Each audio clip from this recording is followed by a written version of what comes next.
Tal vez fue el último momento brillante del Imperio Romano. Antes de morir, las grandes instituciones, los grandes hombres, lo que se destaca del común, tiene un último momento de gloria. ¿Acaso ese último momento de gloria del Imperio Romano fue en un día como hoy, cuando empezó a unificarse el Imperio Romano en Constantino I el Grande? Les vamos a decir que era tal la confusión que había en la Roma de su tiempo, que era tal la desintegración del viejo imperio que tuvo en sus manos toda Roma, la época de Adriano, de Trajano, de los grandes emperadores, había pasado a la historia. Roma invadida, Roma vapuleada, Roma carcomida por el cáncer de la desunión y de las bajezas y de las intrigas. Pues señores, no lo van a creer los que no sepan la historia, lo tendrán que recordar con sorpresa a quienes se los vamos a decir a todos. Roma tenía en ese momento 6 emperadores distintos. Cuando Constantino se movió sobre Roma y cuando empezó el proceso que tuvo punto culminante en un día como hoy en la batalla sobre el puente Milvio, era dueño de Roma físicamente Magencio, uno de los 6 emperadores que desde luego se oponían a Constantino. Pues Constantino marchó y Magencio no sabía qué hacer, estaba paralizado. Constantino era un gran estratega, movió adecuadamente sus tropas y obligó a Magencio a librar una batalla sobre el río Tíber en el puente Milvio. Magencio estaba lleno de arúspices, de adivinos que le recomendaban esto, que le recomendaban aquello, y tomó la peor de las decisiones. Se fue a librar batalla pasando el puente Milvio, con muy pocas rutas de escape, que es lo primero que un estratega tiene que mirar. ¿Qué hago para replegarme en el caso en que tenga que hacerlo? Constantino lo enfrentó. Dice, él mismo lo dijo, se lo dijo a quien no lo legó para la historia, había visto en el cielo una señal clara que era la señal de la cruz. Su familia ya se había convertido al cristianismo, que tenía, como sigue teniendo, por emblema, por signo y por esperanza, la cruz.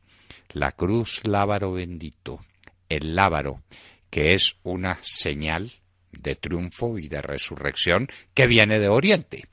Pero Constantino obró con sus tropas, se enfrentó a Magencio, y Magencio con su pesada armadura estaba pasando el puente Milvio, y el puente Milvio cedió ante tanto peso. No discuten los historiadores si era el propio puente o un puente adicional que se había creado para el paso de las tropas. Lo cierto es que Magencio no tuvo ninguna posibilidad de defensa. Sus armaduras eran muy pesadas y cuando se cayó el puente, se cayó él con muchos de sus hombres que le sirvieron de peso, muerto, imposible de superar, y se ahogó Magencio en las aguas del río Tíber. Constantino empezaba a ser dueño del imperio y a consolidar un imperio único.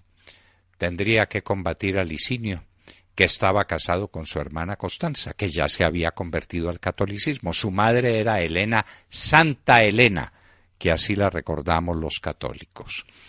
Vendría la batalla contra Licinio, que terminaría entregado y esperando en la compasión de su cuñado, quien se lo dijo que respetaría la vida de Licinio y terminó haciéndolo matar porque Licinio, como emperador, porque era otro de los emperadores, seguiría siendo un problema político para la centralización del imperio. Batalla del puente Milvio. La cantaría, entre otras, el grande obispo de Roma, que era el obispo Eusebio. Constantino está en el poder. Vendrá la grande hazaña de la unificación del Imperio Romano y por primera vez la religión católica pasa a ser un elemento fundamental en la estructura política de la antigua Roma. Constantino, sí señores, como lo pueden saber, el creador de Constantinopla, el imperio de Oriente, tendría manera de suceder todavía por siglos al decadente imperio romano de Occidente.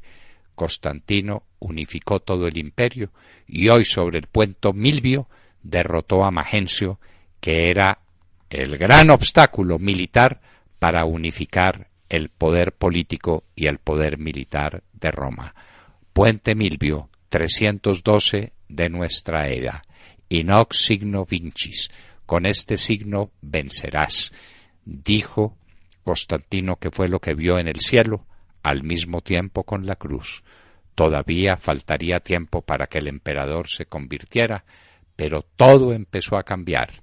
Los perseguidos cristianos pasarían a ser elemento fundamental dentro del imperio y toda la Edad Media sería hija de esa presencia del cristianismo en la vida política del ya decadente Imperio Romano.